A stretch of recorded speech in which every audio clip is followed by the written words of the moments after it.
Welcome to Coast View, the show that every single day celebrates the men and women who are making coastal Mississippi such an amazing place to live, work, and play. And from time to time, we take a bit of a diversion, and today is one of those shows. I have a strange way I want to start the show today, so just bear with me. And as we have this conversation, I think you'll come to grips with why I started it this way. So it's a bit of an education, but at the same time, I think you're going to really have fun with the show today. So I want to start with this. Have you ever heard the word ethnography? Ethnography. Ethnographic research is kind of a qualitative research. It's usually about observing, in this particular case, human behavior, or maybe studying the culture of a situation, where people are in their existing environment. Studying them intensely, I might add, as opposed to quantitative research, which is all about data and numbers. So an ethnography is a lot about observing and immersion. So an ethnography is about studying a culture. So I think the more you immerse yourself in the culture, the more you study it, the better. At the end of the day, you have a better understanding, a more complete understanding of the culture. Now, you've heard the term anthropologist before. So anthropologists study, both past and present culture. Usually, it's an anthropologist who is actually doing an ethnography. A lot of new words for some people, but I think it's interesting. So, by the way, when I was in college, I actually had to do a paper about ethnographies that had been written about the Cajun culture in South Louisiana, which is interesting. That was in college. And then later, I married my wife, Ann Bohanovich, whose family, half of her family came here from Croatia, and the other half is from Cajun French from South Louisiana, Melancons and Bohanoviches. But I knew a lot about the culture and the connection to Nova Scotia and how that came to be and all that, because I'd studied these various ethnographies about the Cajun culture. So I know that's a strange place to start the show today.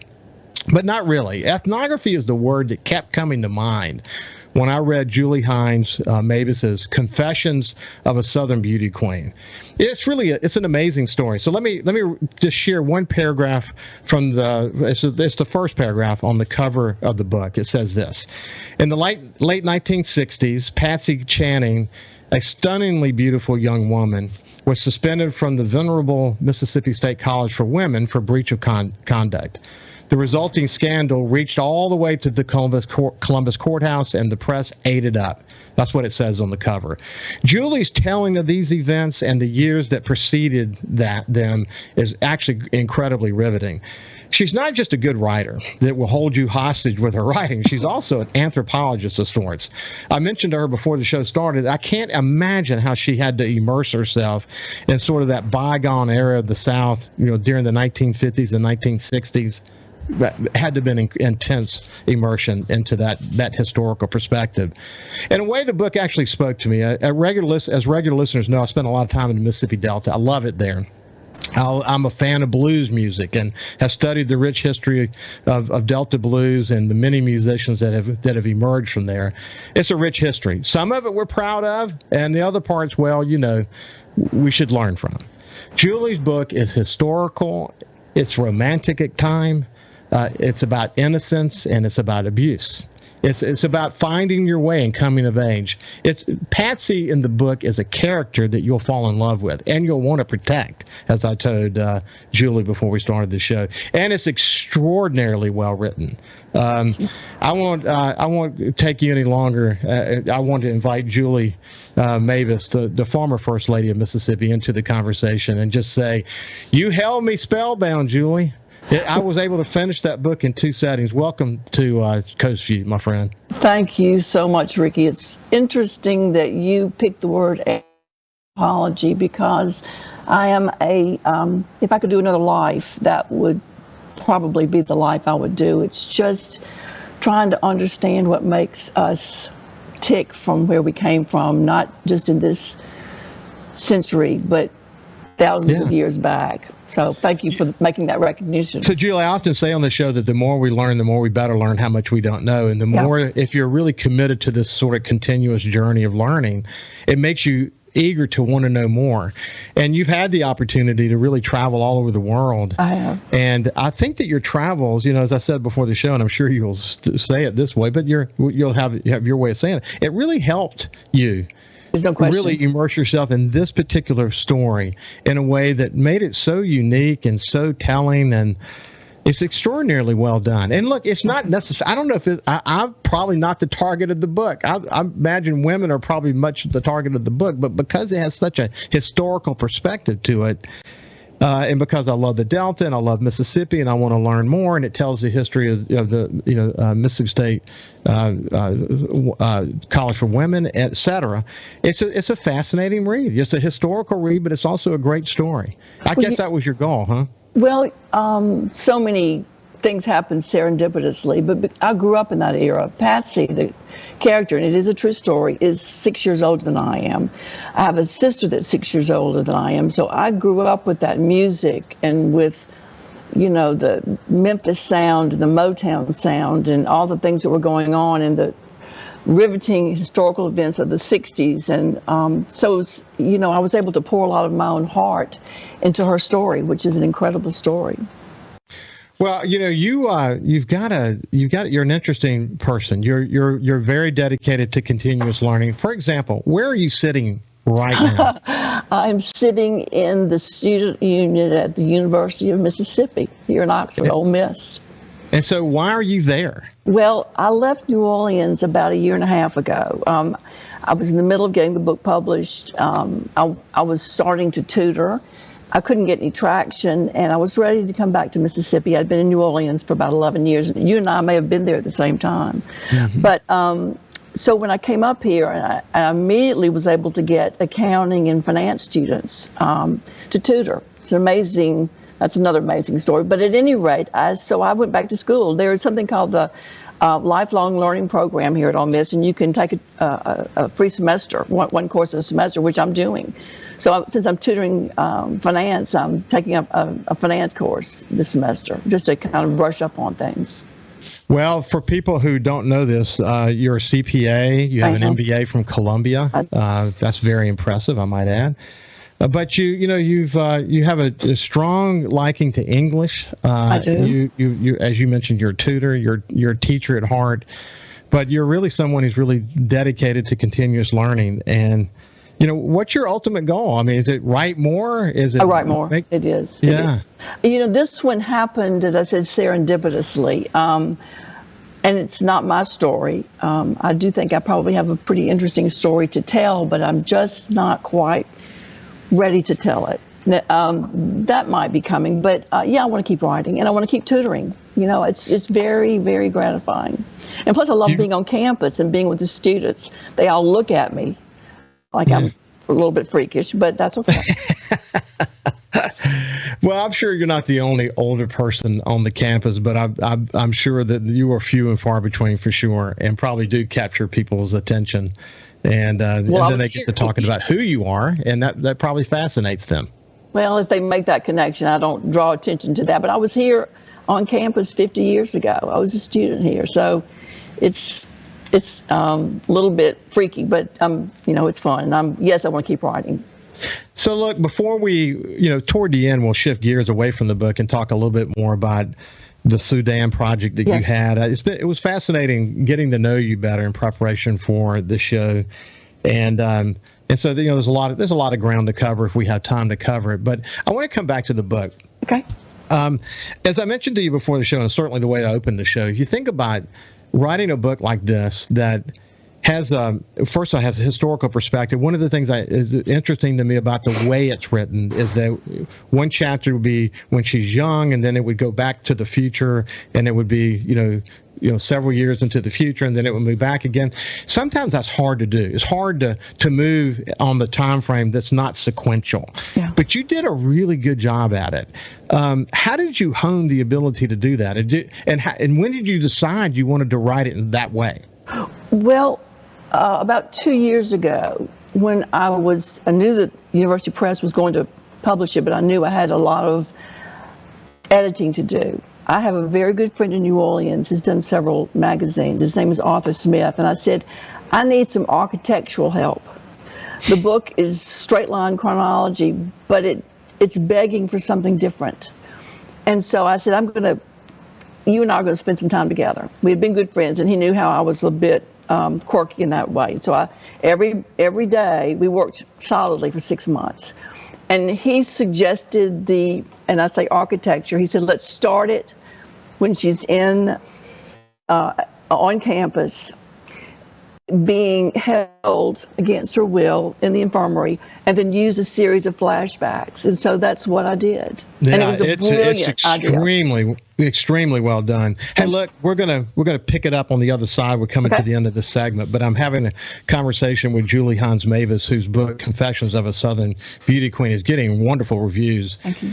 If you're interested in a book that's got it's got an incredible story behind it to begin with, a lot of historical perspective from Mississippi. It's got a little bit of everything, a little bit of blues and that emergence and the Memphis music scene. It's got a lot in it, but it's a great story. It's a really good story to capture you, as it did me when I read it. When we come back, we'll continue our conversation. Welcome back to Coast View. Today's a special day, a little bit of a diversion from the normal show. I have the pleasure of having Julie Hines Mabus, who wrote a book. She's written other books, but this particular book is getting incredibly good reviews, and you'll see why when you read it. It's called Confessions of a Southern Beauty Queen. And so anyway, Julie, when we left to go to break, we were talking about the process that you went through, and the fact that you had an editor who worked with you, and you guys really just kind of, you literally, what, 6 months you said that you guys worked on this? Every day. You know, Roland Weeks, the former publisher of the Sun Herald, told me once, I made good grades in English and all this, but what I came to appreciate about the newspaper business and the editors that I came in contact with was, he said, Ricky, what you can say in two pages, which is good, it's good, you can actually say in one page. Yeah. And so what you need to do is surround yourself with some editors that you trust.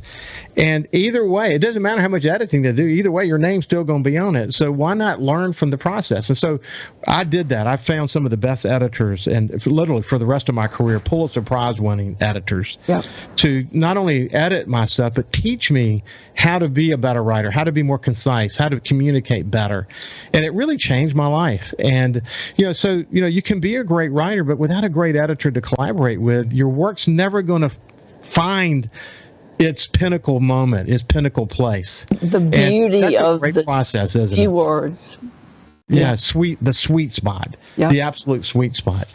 Okay, so look, let's come back to this. How did you get so refined around? See, what was interesting about what you wrote, you defined it in the moment, the names of the stores, what they smoked, the kind of cigarettes they smoked, the description of the situation in that moment in the 50s and 60s. How did you get so immersed in all of that? Well, it starts off with how I got the book, and for slight correction, I've never written a book before. This is my first. I've written a lot over my lifetime, but I never thought I had permission to write a book, to indulge myself in writing a book. So this was my first. That said, in early 2017, I was about to turn 65. I was diagnosed with non-Hodgkin's lymphoma. But it was, I will live with it for the rest of my life. My precious dog died, and I said, I got to get out of here. I just need a break. I was living in New Orleans. I found a friend that I've known for 10 years in New Orleans, and I said, let's go somewhere. So the two of us, and we've been friends for a long time, we picked up and went to Belize. And it was great fun. We decided he had spent a lot of time there. He was a sailor, and we had a great time. But after about a month, it became clear to me that he didn't want to just be friends. So I had to draw that boundary. And after about 2 months, he was not happy with it. I came back from a little Catholic church down the beach. We were living in San Pedro. Precious little town right there on the Caribbean. And there was a note and a key, and he had left. And so I picked up the phone and called a dear friend, and not to tell her what had happened, but just to hear her voice. And she started telling me about this incident that she had had when she grew up in Memphis. And she said, that school I went to, that little elementary school. She said, and that girl abused me. And I said, wait a minute. I'd known her for 20 years. I said, I don't know the story. And so she started telling me the story when she was in this little school in Memphis. And then she started telling me about her experiences at MSCW. And I said, baby, somebody's got to write this story. And I said, may I? I think I can do it, but may I? And she said, okay. So we talked. I had a view of the Caribbean. I was, little bungalow in San Pedro. And we talked for about an hour and a half every morning. I typed as she talked. We'd get off the phone, and then I'd write for 4 or 5 hours. Just every day, that same routine.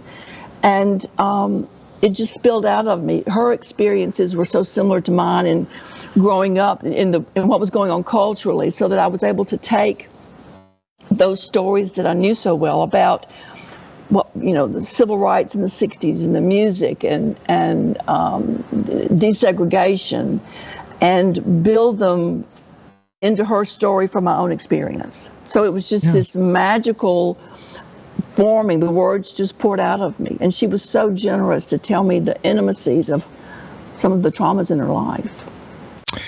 I mean, they're incredible stories. And it went back to really young in her, when she was very young in age. Young. I told you that in the beginning, you hook the reader, but then you tell the story through multiple chapters of a really innocent woman. I mean, a beautiful woman, a woman way more beautiful than normal, one that turned heads at 7 years old and so on. But I found myself as a grandfather, I mentioned to you, I have 2 granddaughters, wanting to, even as I read the book, wanting to protect her and sort of knowing where this was headed. It was not headed to a good place. No. But for her to be so generous to enable you to write that story, what a commitment that was from her. Well, it wasn't, as we went through the process, she revealed a lot of intimate details about her life. And at some point in time, she said, I can't use my name, because I had to get permission from her, and I had to get permission from one of the musicians, Steve Cropper. And I said, okay, let's find out what we can do. And the University Press let me use another name for her. Yeah. And she was okay with that. But, she is so beautiful. She, in her heyday, was as beautiful, if not more beautiful, than Elizabeth Taylor. That same brunette, gorgeous, everything about her, and talented and could sing. And so I think her mother, who was a single mother and a damaged person herself, because she witnessed the death of her own sister at a very, very young age. Mm-hmm. So Patsy really grew up by herself. Her mother, lots of stories that I don't want to reveal in the book, but so she was by herself a lot, and didn't understand how beautiful she really was. So, just a lot of trauma. But what came to me in reading her story was that, again, innocence is really a big part. She wasn't taught the things she needed to be taught because her mother was so preoccupied, and her mother, you could see she wanted to be a good mother, but she didn't have the kind of connection with her that you would expect a mother to have for the reasons that you learn about in the book.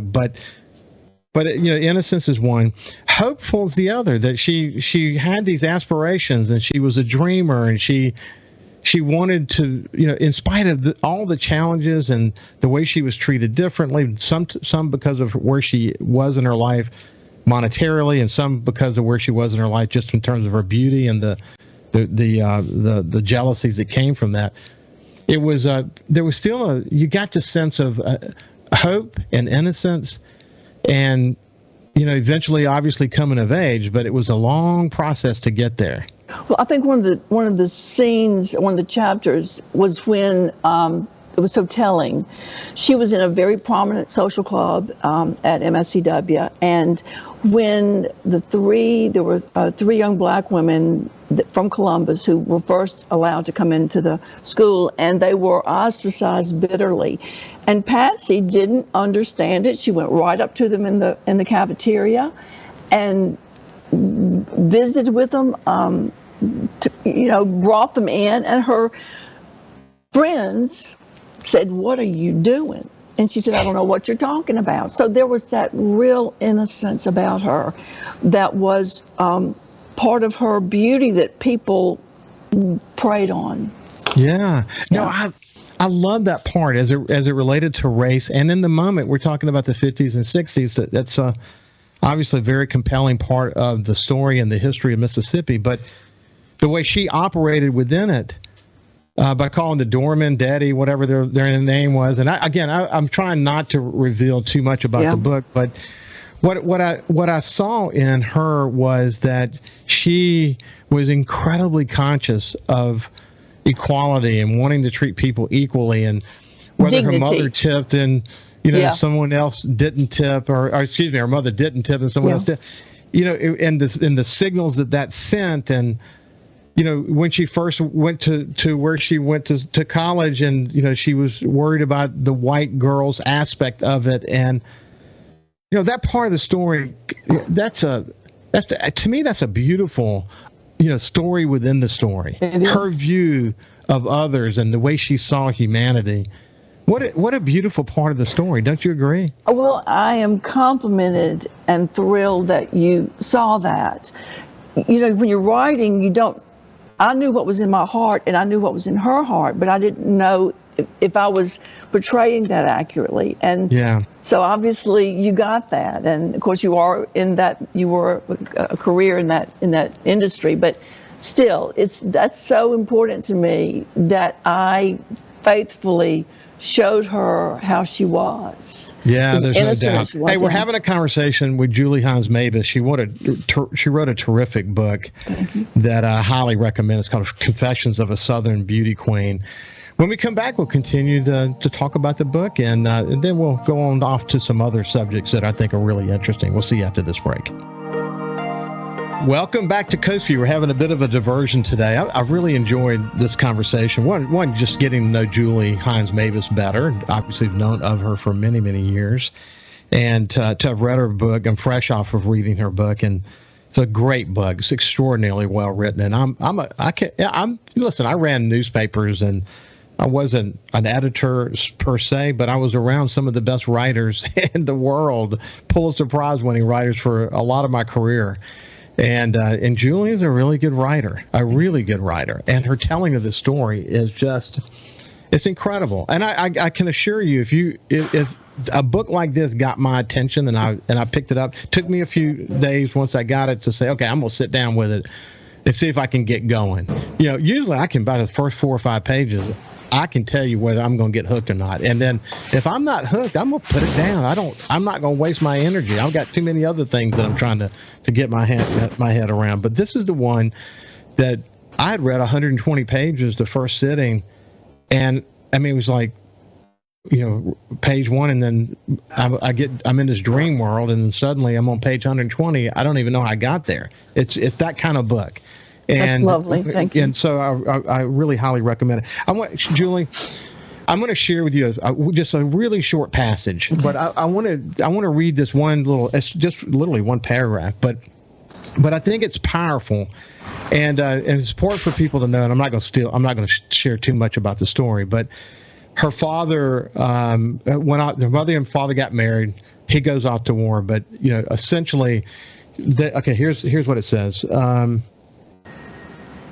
Patsy was born the next year in 1946 is what she says. Now, Patsy never really got to know her father. This is really important. Okay. So she's looking for these nuggets, and she has this chest that has these things in it. And that means something to her. Okay. She says, but Frank was gone. This is her father, was gone in 1949. So that's 2 years later after she was born.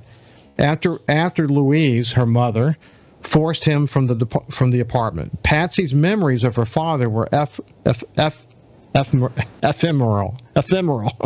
I don't know why I have trouble saying that word, ephemeral. And in bits and pieces, and this is what's so powerful to me, they seem like lumps of precious metal, those memories you're saying. They seem like precious lumps of metal, glimpsed and then erased by her mother. That's so powerful. How did you come up with it like that?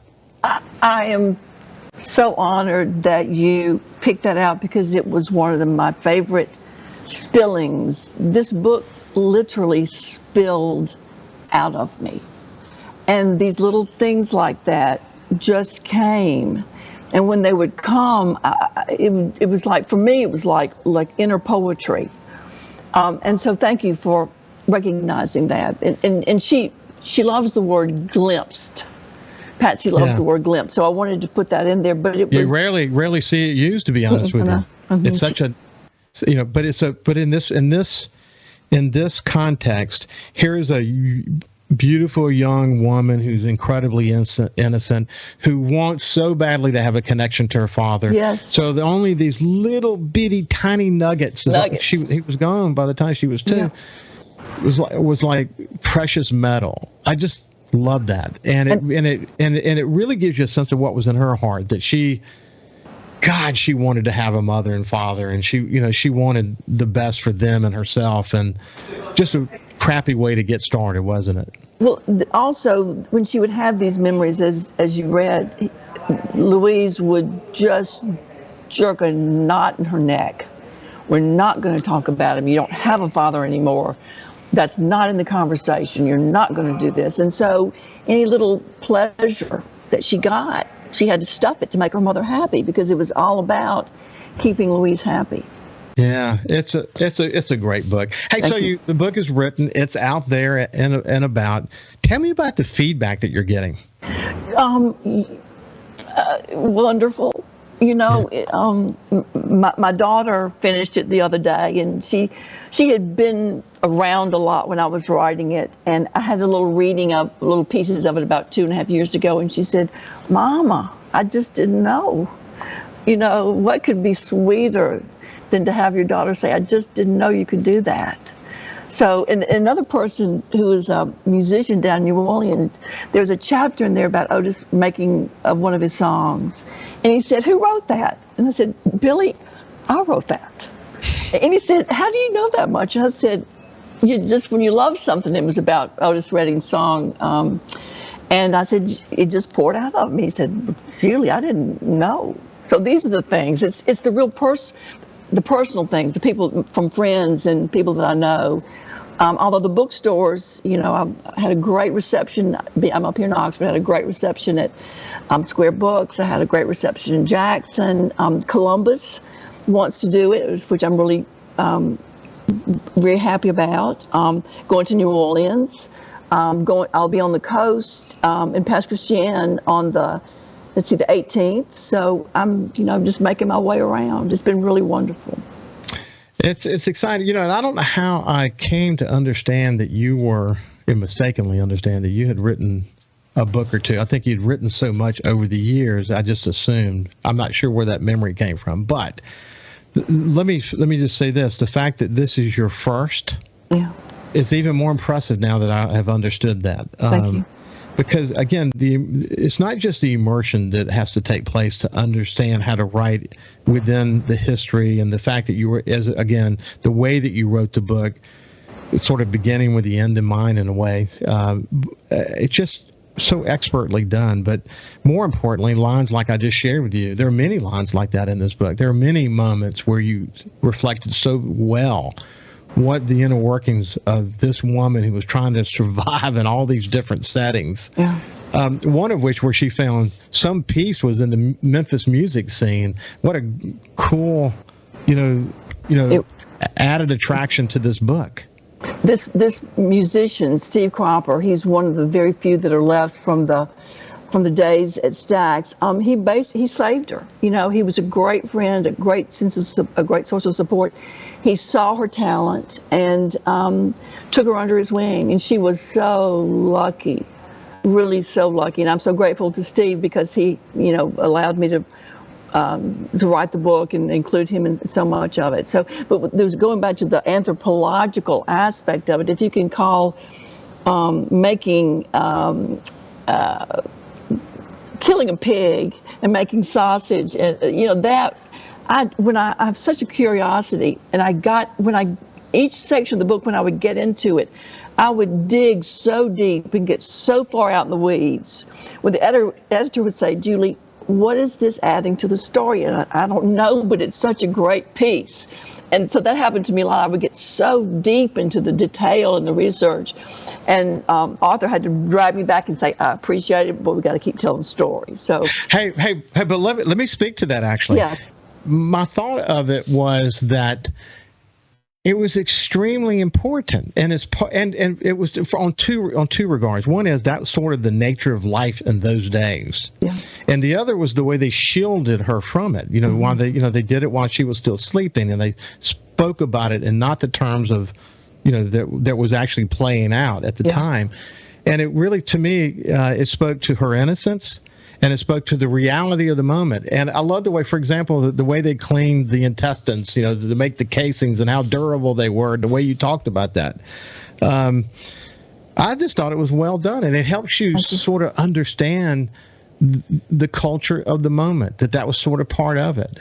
But I think I think the detail helped to speak to how much they wanted to shield her, Yes. and protect her innocence. And that's why I think it was really important part of the book at that moment. I remember that part so well. I think her mother saw her beauty and was scared to death of it. And so rather than including her in conversations or trying to teach her, she just shut her down and said, you're not doing this, you're not going to do that. Yeah, and you don't have a father. You don't have a father. You don't have a father. I know. And she would light another cigarette. And she would light another, so you take another half of Valium. Half a Valium. Have another cigarette and take half a Valium. And then off she went to her little room, the architectural accident or whatever. It was, and also her mother never let her have her own bedroom. Yeah. That's another story. So she had this little tiny room that was her own little space. Yeah, they slept in the same bed until she left the house and got married. So it's really a super story. We probably ought to quit talking about the book because we're going to give it all away. But I know. But I think it helps kind of wet people's whistle to the reality of it. And if you've been through North Mississippi or through the Delta, the way you describe what people see along those journeys, and you just did such a good job at it. Thank you, Ricky. Again, just a terrific book. Hey, when we come back, we'll finish the conversation about the book, and then we'll see, where does she go from here in the final segment. But anyway, this is Julie Hines Mabus, a former First Lady from Mississippi, who wrote a terrific book called Confessions of a Southern Beauty Queen. We'll see you after this break. Welcome to the final segment of Coast View. I have Julie Hines Mabus with me today, and she recently wrote a book. Well, actually, it was a long process to write the book, but the book is out now, and it's called Confessions of a Southern Beauty Queen, and we're talking about it. And Julie, it's interesting. I never know where conversations are going to go, especially with you, because we didn't know each other before we started this discussion. I can't stand going into a conversation about a book and not reading the book. So obviously, that's something I wanted to make sure I did before the book. I can't imagine how difficult this conversation would have been if I didn't like the book when I read it, given the fact that I actually finished it this morning. So that would have been agonizing to have this conversation about a book that I didn't like. That would have not been good. But I would have danced around you. Do what now? I would have danced around you a little bit. We would have worked it out. Oh, I would have worked my way through it, and I would have done you justice. But the truth is, it's an extraordinarily well-written book. It's a great story, and it's one that I highly recommend. And it's got a couple of spicy scenes in it along the way, and wonder where you're going. But at the end of the day, those scenes are actually very critical to the overall story of abuse and this. Being torn between abuse and having actual relationships and how she approached that, et cetera. So it's part of her story, and that makes it interesting.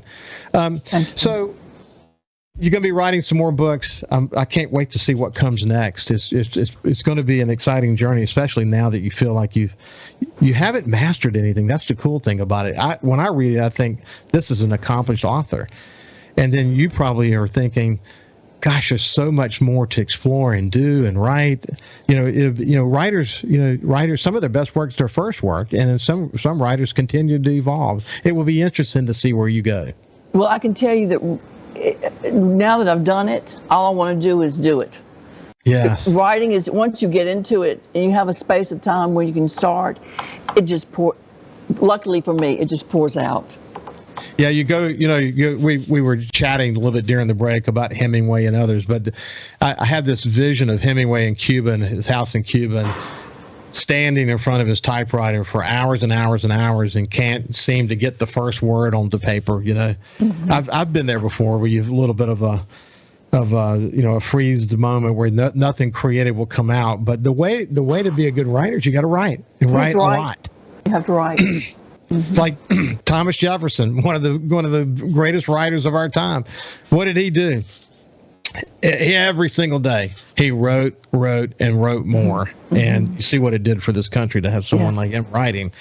It'd be interesting to see where you go from this. Hey, listen. Yes. If you go back in your past, and maybe we could do a whole show on this at some point, your work around Sudan is incredibly inspiring. In the short time we have left, for people who don't know what that's about, kind of give them the elevator speech on that. Well, a little thumbnail. In 2000, I was going through a pretty tough time personally, and I had changed churches, and long story there, and I was singing in the choir at St. Andrew's Cathedral, and all of a sudden the back of the church, 15, 20, 25 very tall, very skinny, very black men, young men, teenagers, walked in the back of the church. And I leaned over to my choir mate and I said, I don't know what just happened, but my life just changed. And so I adopted these boys to the extent that I could with the connections that I had, and I still had a lot of connections in government. These boys were from the southern part of Sudan. It is now broken off, and I was there when they raised the flag in South Sudan some 7, 8, 9 years ago. But they became my children. They were refugees from a terrible, horrible war in Sudan. And I did my research and I got involved with them. I started a nonprofit, raised money so that I could help these boys go back to Sudan if they wanted to and find their families. They had left Sudan when they were 4, 5, 6, 7 years old and been in refugee camps and military camps. And they were 15, 16, 17 when they came. So it was a huge chunk of my life. And I can say, almost without exception, these boys are married now. They got their college educations. I went through driver's license, teaching them how to drive, having my car wrecked several times, being at weddings, being at births. They always said, Miss Julie, you saved us. I said, no, honey, you saved me. You got me through one of the most difficult times in my life. So the great story of it is that they're all successful. Many of them have gone back. Many of them have stayed here. But it's a very important, very special period of my life. Well, your work as a CPA helped you understand that you needed a nonprofit. You actually ultimately organized a nonprofit, and I did. I raised a bunch of money. I and did. Again, the connections with government were really important. I'm aware of how complex something like that can be. Mm-hmm. It's incredibly complex, and you pulled it off. Well, you said I'm like a dog. For better or for worse, and people have said this to me as a compliment and as a problem, I'm like a dog with a bone. I don't give up. That's what's going to make you a great writer. I've some of the best writers I know could be described very similarly. So, hey, Julie, it's been a pleasure to chat with you today. Thank you, Ricky. You've been a delight.